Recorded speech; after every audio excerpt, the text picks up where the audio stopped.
My Call, a Comomata Curtain Call, a program of reviews, previews, interviews, and features of and or with the great art and artists on Maui and beyond. I'm Paul James Brown. After 501 days, last Friday, the lights on the spirit animal of the I'au Theater and Maui on Stage, Pegasus, which was designed for the show that was up at that time, Xanadu, were ceremonially turned off in a dramatic and joyous countdown by an audience of Maui's theater royalty and well-wishers at the historic I'au Theater as the curtain went up on a wonderful, nostalgic journey into the best of Broadway's past. Entitled Our Favorite Things, this show was a thoughtful and amazing exploration of the works of Richard Rodgers and Oscar Hammerstein, featuring Maui's stars and a gaggle of exciting newcomers. When I say Maui's theater royalty, that was no hyperbole. Present was Her Royal Highness Rita Whitford, who is certainly the ruling queen of Maui Theater. I know she must have been feeling so proud to see her daughter, Luana Whitford Mitchell, up on that stage as the executive director of the Maui on Stage, and her son Kalani, who was the director-choreographer of the show. At the end of the show, she apologized to me for singing with every song. She is a gracious queen, and I must say, no apology was necessary. She has a lovely voice. Along with Queen Rita was Maui's theater avatar, Miss Sue Ann Loudon, who was enjoying every moment. Then there was Princess Kirsten Utterson, who performed on stage with her son, Keegan. The experience she described as being awe-inspiring. Then Princess Lena Aiko Kruger, who I don't know why she wasn't up there performing, got to watch her daughter Bailey Miller perform. It was one of those only on Maui events. Finally, Duchess Vanya Jerome, keyboardist, was performing for the first time with her son Jacob on drums. They were joined by a new keyboardist to me, Rosie Johnson. I honestly didn't miss a full orchestra, although it would have been nice if this was a chamber music event. Hopefully, we will get back to that soon. The show opened up with the entire cast singing "It's a Grand Night for Singing," and everyone in the audience agreed.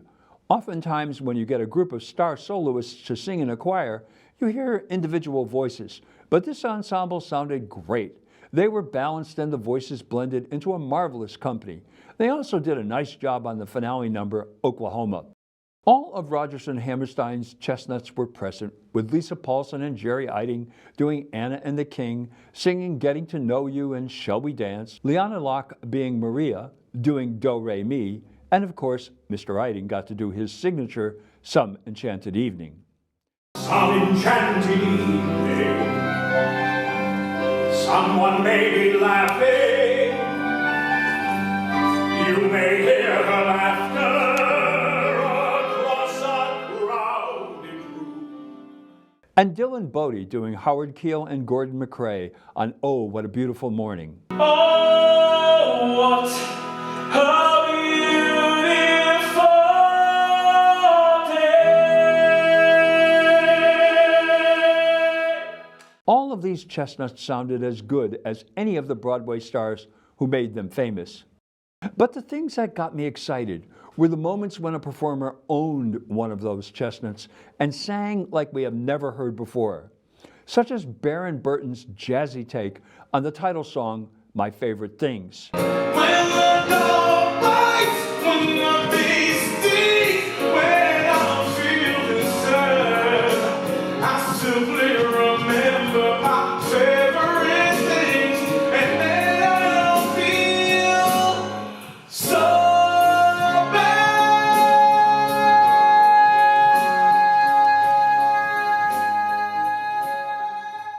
Or Kirsten Otterson's virtuosic finish of Climb Every Mountain, and the coloratura High C at the end.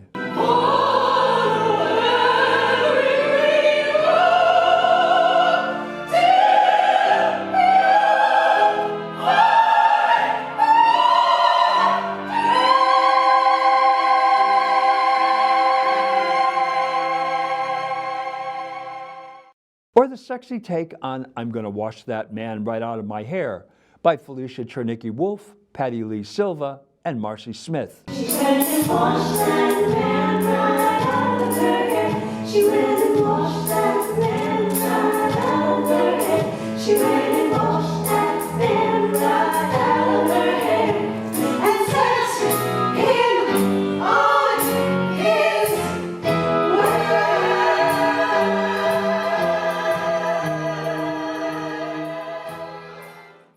And then there was Bailey Miller's solo rendition of It Might As Well Be Spring. I'm as restless as a willow in a windstorm. I'm as jumpy as a puppet on a string. Oh, why should I have spring fever when it isn't even spring? How Princess Lena Kruger didn't explode with pride when her lovely daughter demonstrated that another female star is on the ascendancy is beyond my comprehension. I think I detected some flashes of light and puffs of smoke coming from her direction in the house. These artists own songs always associated with others. That's no mean feat. I thought I knew all the Rodgers and Hammerstein musicals, but I discovered three I knew nothing about. Brock Kohana Ana Ano Ambrose, Maui's new leading man, did The Man I Used to Be from the 1955 musical Pipe Dream. He has an affable confidence about him and a voice like a young Dale Button. The man I used to be would go to sleep at 3 or 4 a.m. or 7 or 9. And when his weary head wasn't near any bed, a table or a chair would be fine. Then there was the Stepsisters' Lament from the 1967 musical Cinderella.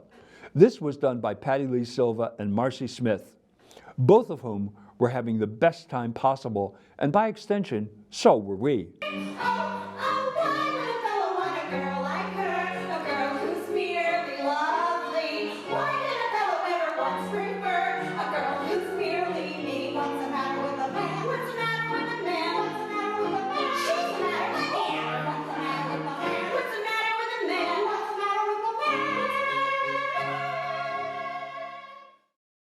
Finally, we come to the revelation of the night. And who should it come from but Maui's songbird, Leanna Locke. This was a revelation in two senses. I heard a new vocal quality from Ms. Locke, and I never knew about this musical Allegro, which premiered in 1947, ahead of its time. If this song, The Gentleman is a Dope, which Ms. Locke killed, is an indication of the music and book of this show, we must do it.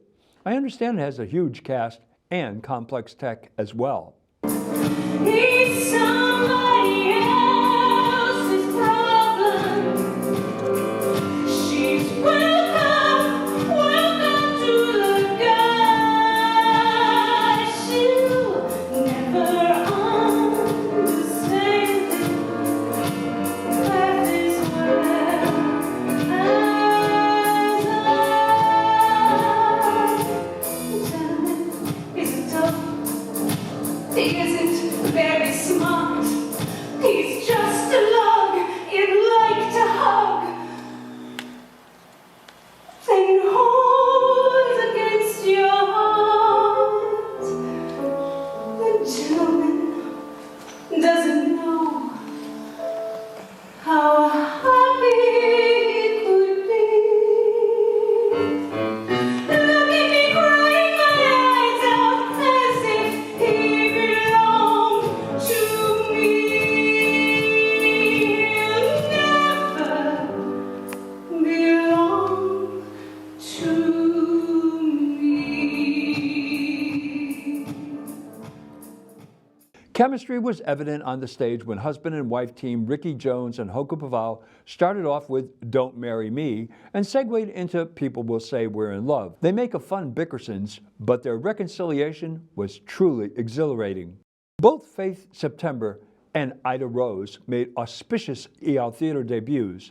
I look forward to more from both of them.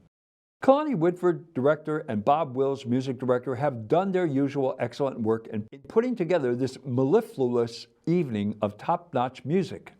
Thanks also to Duchess Vanya Jerome, keyboards, Rosie Johnson, keyboards, and Jacob Jerome, drums, for making the music sing. Well, that's Curtain Call for this week. Mahalo for joining me. I'm Paul James Brown. Ahui ho. And when they say, "Ow, I